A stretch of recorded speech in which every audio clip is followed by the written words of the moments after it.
So today we're heading to Amp41. It's a wonderful garage that makes all sorts of car modifications if you want to live off the grid, survive out in the desert, and I can't wait to check this out. So let's go.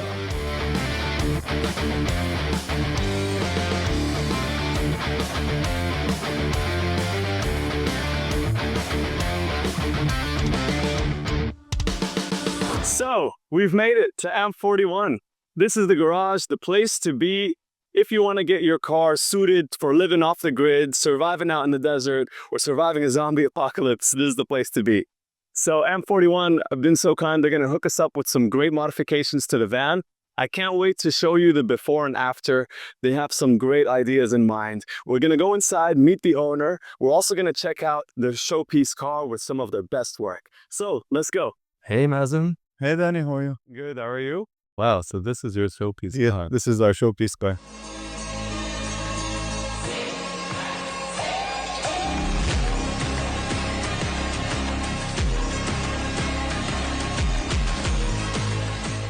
It looks great, man. I've never seen an F150 like this. It's definitely different than what we're used to. Wow, so talk me through. What have you done over here? So this car displays mostly of what we do. So you have the electrical system by Red Arc mainly and Domatic as well. We have the overlanding solutions mainly from Alucab, which is the rooftop tent and the awning. And then we have all our custom electric work and custom aluminum fabrications you see in the back. This is amazing. So just talk me through this awning because I haven't seen an awning that like wraps around the car like this. Yeah, so this is the 270-degree awning by Alucab. So a couple of things you'll notice, it's first of all, it's free hanging, so you don't need any pillars or any to drive anything onto the floor once you set it up. It's totally light proof, so if you're opening it during the day, you're not gonna see any light leaking through. So here also you have dimmable lights, which if in case you want to open it at night, you can just open it so you don't have any humidity coming down, and you don't need to have a very bright light coming on top.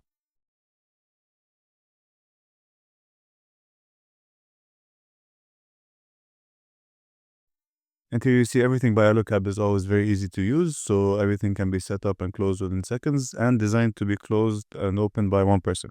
So you can just, with this one strap, you can open it and close it very easily. That's really cool. It's really user-friendly. I noticed you have a tent on the top as well.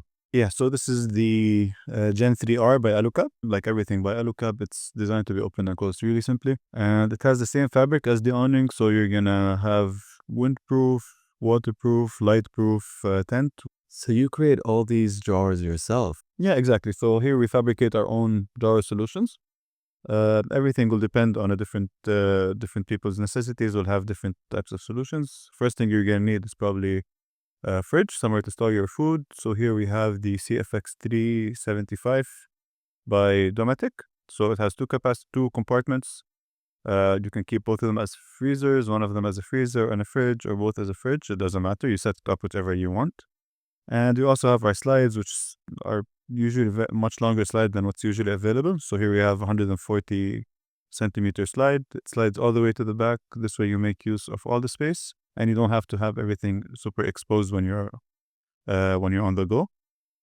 And on the other side, we designed the kitchen. So the kitchen draws out of the other slide. Here you have the stove by Domatic as well. You have a place to cut your food. And also you have here a sink for your washing dishes, cleaning your vegetables, and whatever you're going to need when you're out. Oh, so you have a water supply here as well? Yes, so we have a water tank that's inside the car, about 180 liters. So everything is stored in the back where you don't really see it. So you have the water tank, you have all the electrical systems, and you have the secondary battery that's stored in that area. The water tank is also connected to a water heater if you need to use it for a shower, like you see here at the sink or at the shower box on the other side. Or it can be connected without any pump if in case you just want to do your general washing or you want to just clean up your feet or something when you're at the beach. So not everything needs to be pumped because you don't want to waste all the water all the time. Here under the car, we also have the mixer for the water heater. People want to use different temperatures when they're taking a shower. So here you have a mixer to control what's the temperature of the water you're going to be using. So you have a fridge, you have a water pump, a water heater, a sink. lights, all of these require power and energy. So how do you keep it going? Because I imagine it's not the car battery doing all of this, right? Not really. So here we have the full electrical system by Redarc and a bit of Dometic. We have a secondary battery that's inside the car, and that secondary battery can be charged with 3 different ways. So firstly, through the solar system. Solar panel we have on top of the rooftop tent. Then we also have ability to charge it from the car itself, so from the alternator. This also gives you the added benefit that in case your primary battery is dead, you can use your secondary battery to jumpstart or reverse charge your first battery. So this actually helps you in case of any emergency, something unexpected happened. You don't have to fidget around with your wires to turn your car on. And finally, you can also charge it from your home, just from a normal 220 volt output. And the remaining of the system, what you see here is the Red Vision by Redarc. So this helps you to do 2 things mainly. First of all, to monitor your current status of the vehicle, so you can see what your current consumption is, how charged your batteries are. Even if you can have water sensors for the water tank, so you can check what's your water level. If you add certain sensors, you can also check your water temperature and all that. And also you can use it to control the lights, so we can dim the lights up and down for certain areas. You can group them together to turn them together or one by one, just to make your life easier. And you can also use it to control all your mechanical things, like turn on your water pumps, your air compressors, your water heaters and all that. So it just gives you full control and analytics. So here you see you can see how much power is being consumed. We're consuming about 13 amps. So this is going directly from the battery to the output because the car is currently off. Once you turn on the car, you'll see how much power is going in, how much power is going out. This helps you to notice, first of all, there's any electrical problems in your car where there's electric leakage or something like that. And it also helps you just generally keep track of where you are. If you need to turn on the car to charge it a bit faster or everything's good, then you know how long the battery is going to last. It also gives you a bit of analytics. So you see, for example, what was the duration of the charge, how long the battery is lasting. This also helps you monitor the health of your battery and health of your overall system. And the good thing about this is everything can be exactly mirrored to your phone, so you can use it to control and to monitor everything exactly the same way. Well, that's really, really cool. Thank you so much for walking us through this. I appreciate it. And I can't wait for our conversation in the van. Here I'll show you some brands that we work with. First of all, we have the Alucab. Here you see the other tent by Alucab, which is the lightweight tent, the LT50. This is designed for the smaller cars, and it's designed to not take much space. So once it's closed, it's about 17 centimeters fully closed.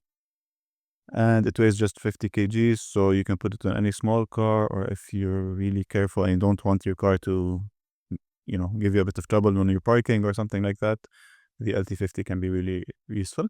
Here we have also lights by Steady. It's an Australian brand. It has a very wide variety of lights. You can see all the bar lights, which you can put on top of your tents. You can put it on your bumpers or wherever you need. And it also has the driving lights, which you see on the other side. And the good thing about these is they will suit whatever your needs are. So you have some things that can go up to 1.5 kilometers of light. So you have the high power solutions, and also you have some things that are just used for your sitting areas. Here we have Dometic, and specifically we're seeing the fridges by Dometic. They have a very wide range of fridges. So you have everything from 12 liters all the way to about 100 liters of storage. They focus on a way to make everything very highly efficient, so it doesn't consume much power for the size they have. And at the same time, they give you the flexibility of using it both in the car or using it from the power of your home directly. So this can make it easier. For example, if you want to make sure all your food is already cold before you go on your trip, so you just cool everything at home and then you put it in the car and just connect it to your car itself. It also gives you some battery protection. If you do not have a secondary battery, you want to make sure you don't drain your main one. You can just increase the battery protection, and it just helps you make sure that everything is healthy. Here we'll see something like the recovery equipment, which we are dealing with Mactra. Mactra is also an Australian brand. They're very well known, and you will know them probably from the vibrant colors. So you have of all the colors for all the types of vehicles, something a small car can use, something the more professional people can be using. Now we can see the EcoFlow. So here we have the power stations from EcoFlow. The good thing about them is you see they have very wide range of solutions. You can have something small like this River 2, and you can go something really big and use it as a standalone power station like the Delta Pro. Here we have the canopy from Alucab as well. This is for the Ford Ranger Raptor. This will cover your pickup. And it will also act as a base if you want to put a rooftop tent or something like that on top. So the van has made it to the Amp41 garage, and we're about to go through a little walkthrough with Mazen. He's going to tell us what he sees that we can do with this van, the improvements that we can make. But let me show you the state that it's currently at. Let's go.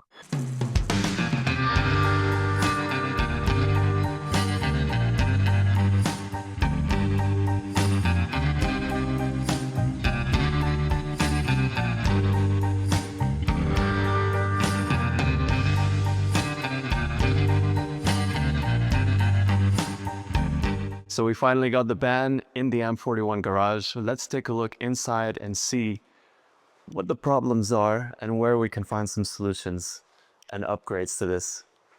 So we're gonna open the van door. And this is what we're working with here. Now, it does look nice visually on the outside, but on the inside, there's a lot of problems. Let me run you through this right here first. So there used to be an old shelf system here, but somewhere along the line, when bringing this car through the borders in the middle of a war in Lebanon, through Syria and Saudi Arabia, I don't know which border it happened exactly, but they kind of broke this off and threw it away. It was a little kitchenette. It wasn't anything too fancy. Definitely not like the beautiful ones that we've seen here at Amp41. So I'm sure Mazen has some solutions for us when it comes to this drawer system. Now, if you come a little closer, I'll show you. So this cushion actually gets taken off. And then what we have here is some added storage. And here is usually where the battery system would go, and the kitchenette will come here. I'm gonna jump inside, and I'm gonna show you. It fits a lot of people. It fits like 6 or 9 people comfortably. You can sit on this side. You can also sit over here, of course. This is a cool bench because it's got storage down under here, which also fits a lot of things. Now I've got my lawn chair and some emergency equipment in there. And this actually folds out just like this into a bed. So I can chill back here, sleep if I wanted to. It's quite comfortable.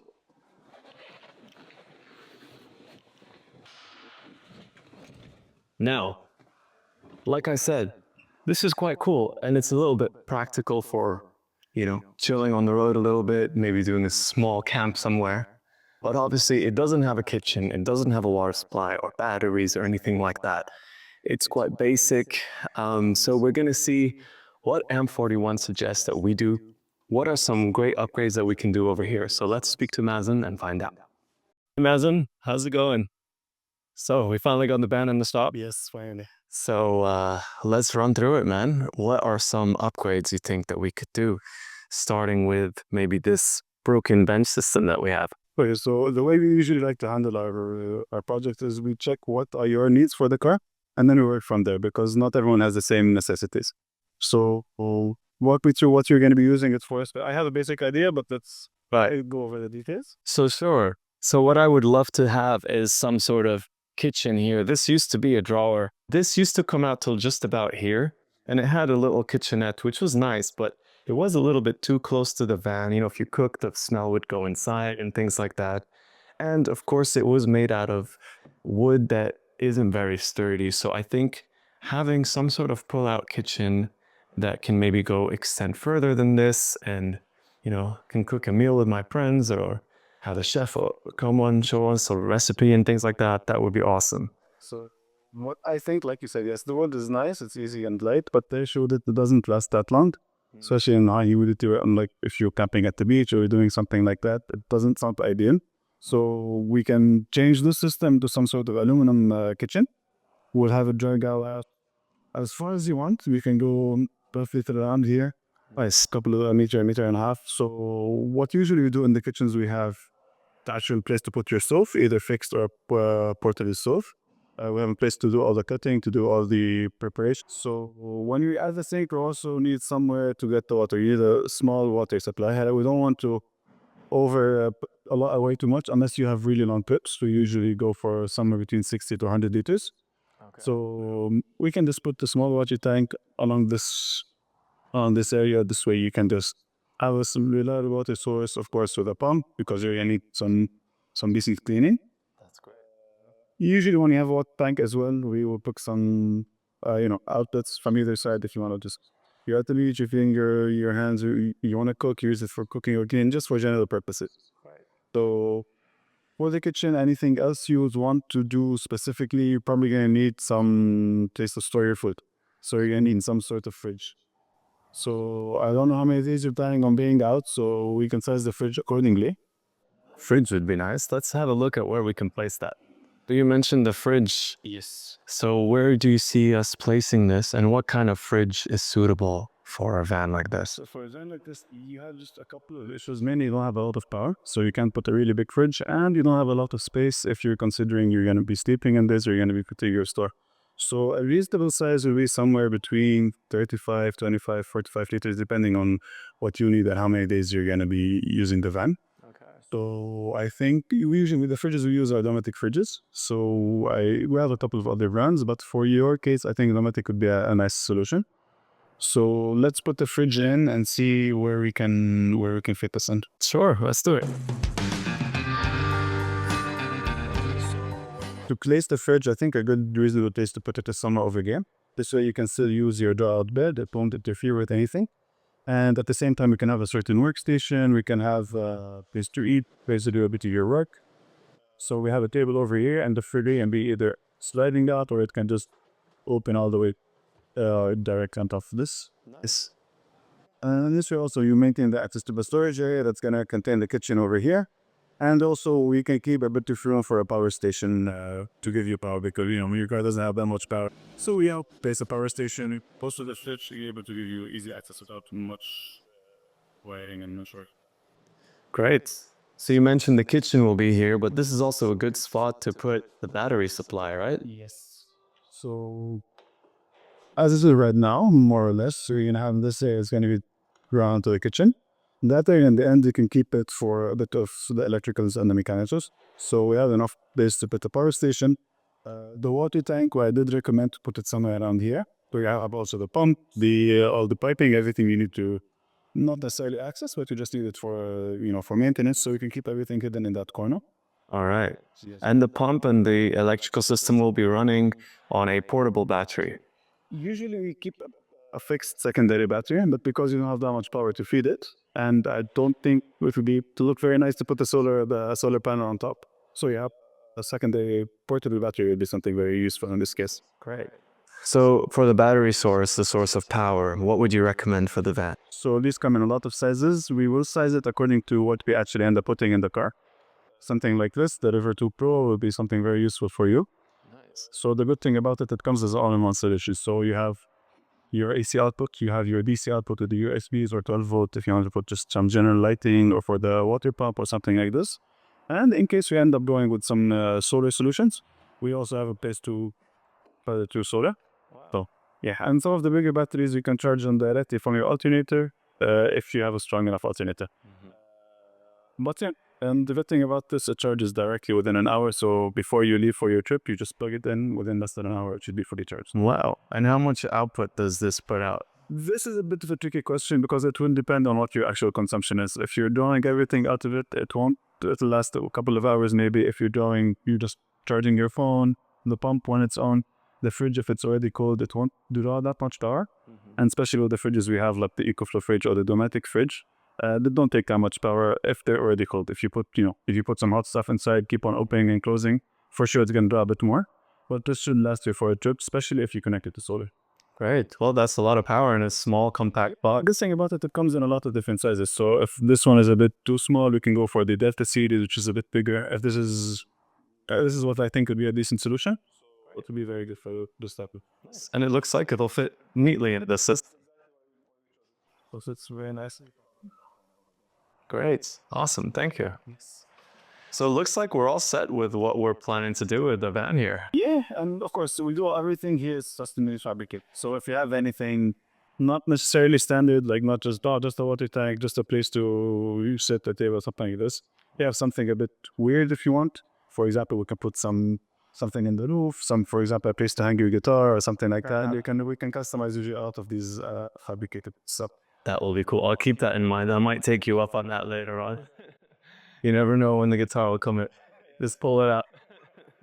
Awesome. Well, thank you so much. Let's jump in. I've got a cool podcast that we can get started on. Some great questions to ask you. And I just would love to hear your opinion about car mods in general and the future of this. Let's go. Let's have a chat. So this is a special part of the Van Gogh Show. It's our first podcast, and I'm so happy to have Mazen here with us from Amp41. Thanks, man. Thanks for joining us.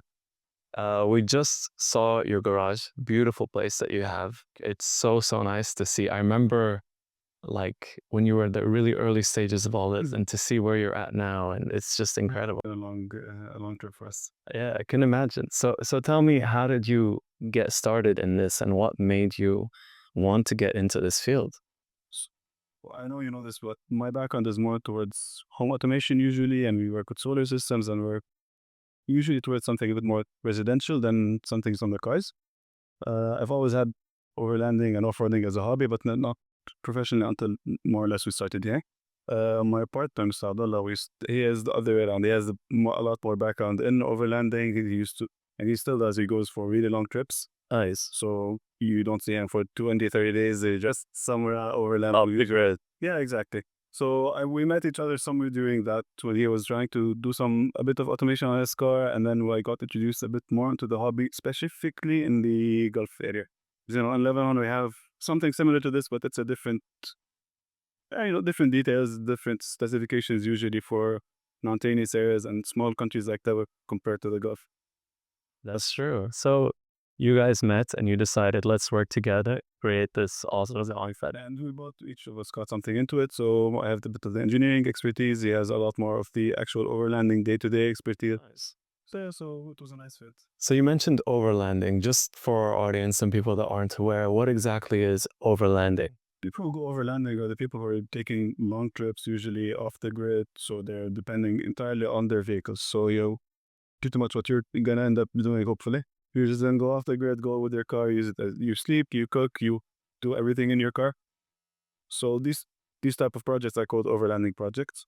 What they're more used to probably is off-roading, or people just go dune bashing or crawling if you're a bit more mountain. They usually do that for a couple hours, maybe one camp with a tent, and then come back the next day. Like this, you'll be suited to stay out. You set your vehicle up in a way where it's designed for long trips. It's not designed to, it should be able to handle some off-road, but its main function is to actually help you in actually living in it for a certain amount of time. Right.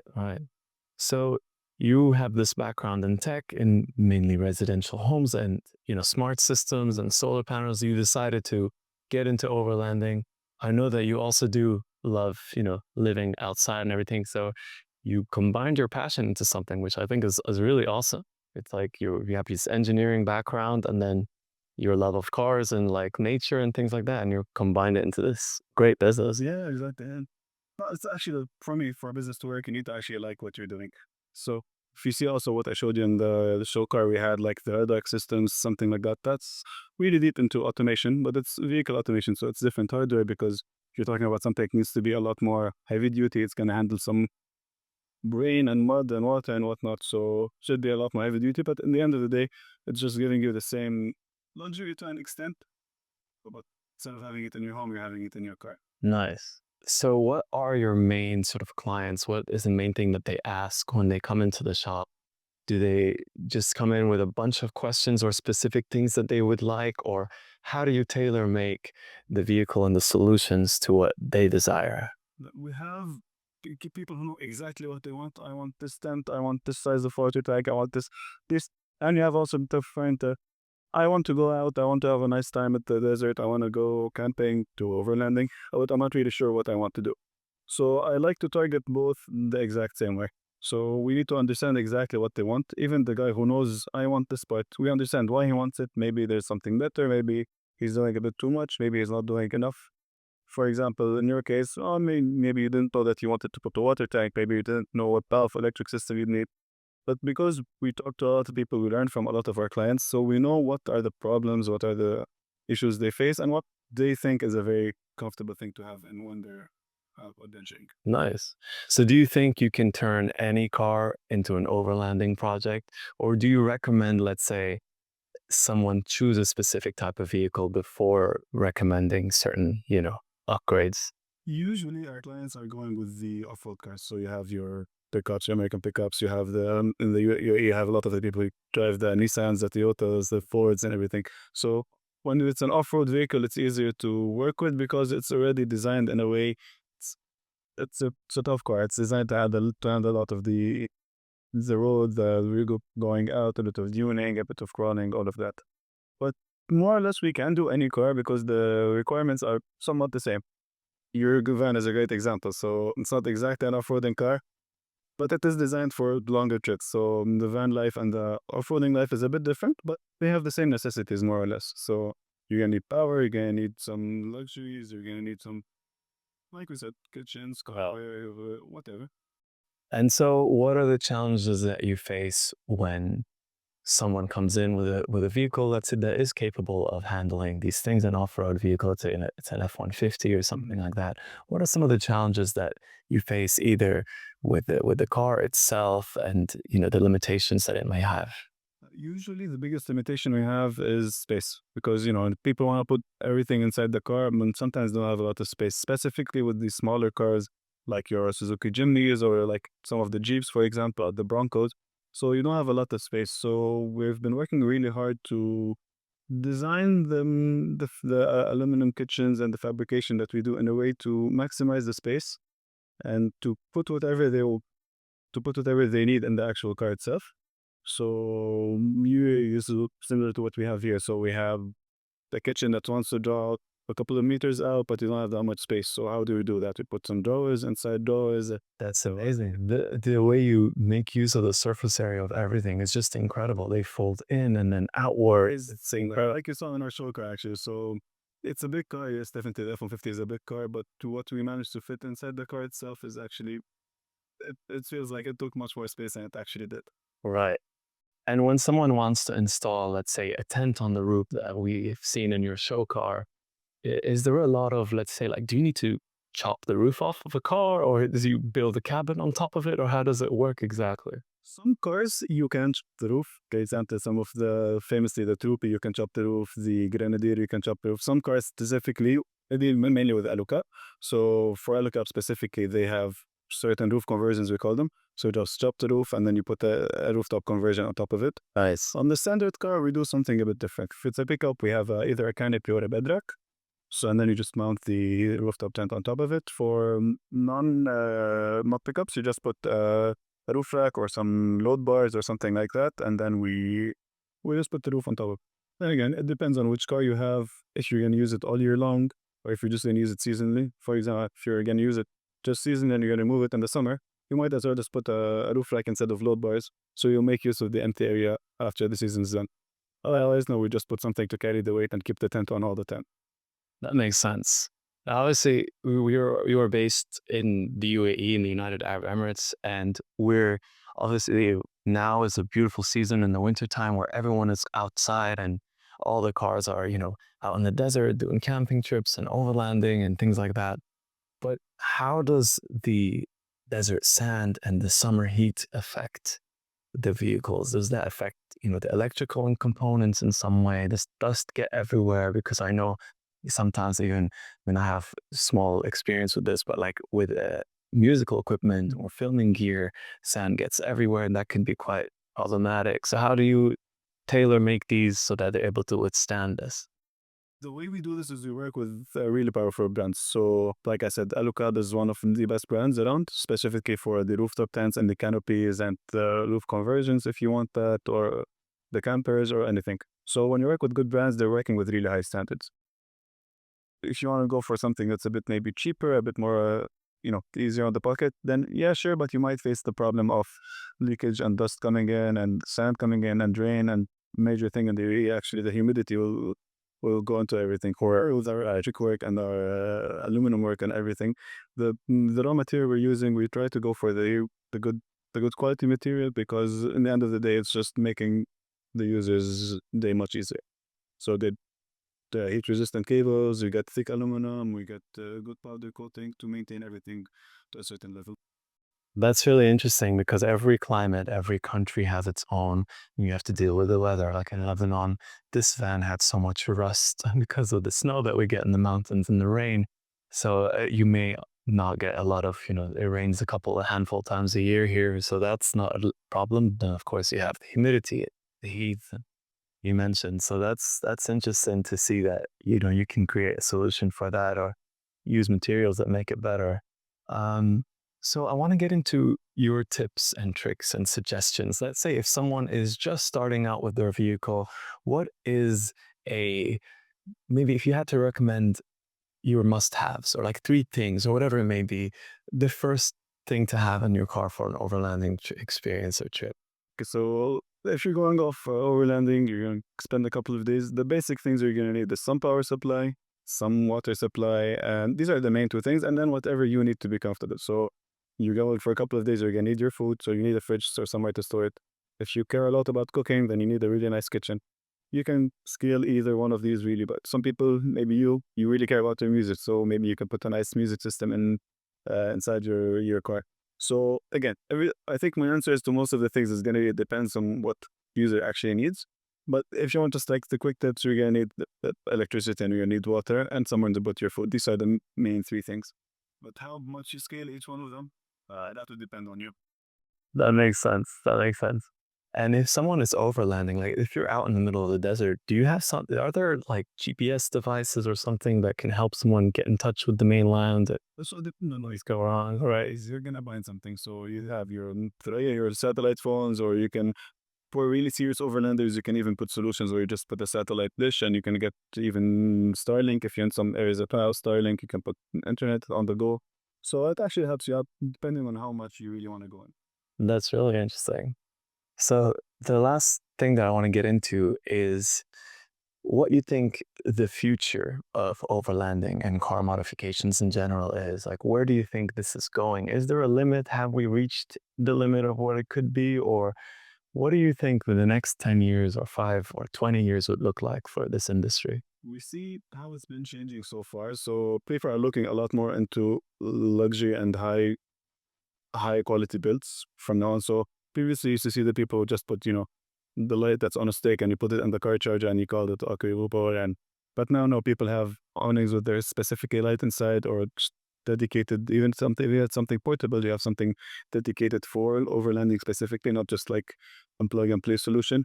So what I see it going is just, the quality is going higher. People are looking more into the little details.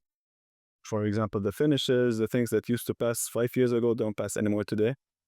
So yeah, so what I see is going is just gonna keep on increasing in luxury while still maintaining, because again, overlanding, it's very, very wide. So you can do a nice economic solution. You can go way overboard like the show car we showed you. Not everyone needs that, but some people do want that. So you have your automation getting into it. You have even for people who care a lot about little details, you have a lot more information about what's going on with your car. Where's your battery? Where's your water tank? What's the temperature? You can also add a bit more into automation, like once the sun goes down, start turning on my lights. If you see no motion in this area, you can do a lot of more, automation. So it's all the systems, the dark systems we have, it allows for a lot of really nice automation. That's really cool. I also wanted to get your opinion on a lot of car companies now are moving to electric. And while some are, maintaining a hybrid system, you are seeing a niche of off-road campers that are fully electric. Do you see this as a trend that can maintain, for the long term? Because a lot of the criticism for it is that, you're going off the grid solely electric. That might not be very reasonable.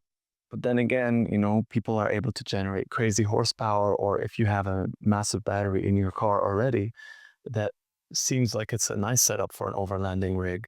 So what do you see with electric vehicles? Like, what do you see the future of electric vehicles and overlanding looking like? So when it comes to electric, the main issue is probably the range. This is what people care about. I do not want to have no range. And when you're going overlanding, also you care about I don't want to run out of power. So it's the same main issue. So the main bottleneck of it is how big is your battery. Right, it's gonna be enough for you to go overlanding and at the same time actually get you out of wherever you end up being. So sure, it does seem feasible to be honest, because the power we consume in overlanding, we try to reduce the power consumption instead of just increasing the size of the battery. So that's why you get efficient fridges. That's why you get low power lights. That's why you make systems to reduce the power. So at the end of the day, it's just a balance of how much you can spend power to, dedicate the power to luxury instead of just getting you back home. So as long as the car manufacturers, which is they've been doing, have increasing the battery size of the actual vehicle, then I think it's something interesting to keep track of. Awesome. Well, Mazen, thank you so much, and I appreciate it. Thanks for hosting us here, and thanks for being our first guest. It's a really special occasion, and we're so excited to see what the future of this van looks I'm like. excited to start work on the van. Yeah, well, hopefully we'll come back in and we'll have this nice before and after comparison. And yeah, so thanks so much for being our guest. Thanks for tuning in, guys, to the first episode of the Van Gogh Show podcast. I hope you enjoyed it. We're going to film another episode of this when we see the final product, the final transformation of this van, and we can't wait for it. So join us here next time on the Van Gogh Show. Thanks for tuning in.